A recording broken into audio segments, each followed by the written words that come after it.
delighted to be able to present this construction video update of Wattle Grove Estate in Corio.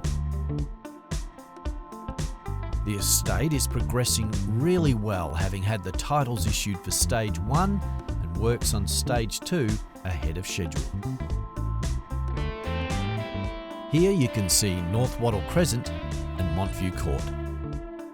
Much of the streetscape has now come together, with the asphalt and footpaths in place, along with the state-of-the-art street lighting. The plumbing, electrical, gas and optical fibre have all been installed underground and are ready for use. The landscaping crew are working their magic on the wetlands at the Broderick Road entrance, which will form part of the 4,000 square metres of parklands and playground. Once complete, Wattle Grove Estate will offer 102 lots ranging in size. Stage 4 offerings will be released soon. Follow the links to get in touch and stay tuned to our socials as we continue to bring updates of Bissonella's Wattle Grove Estate in Corio.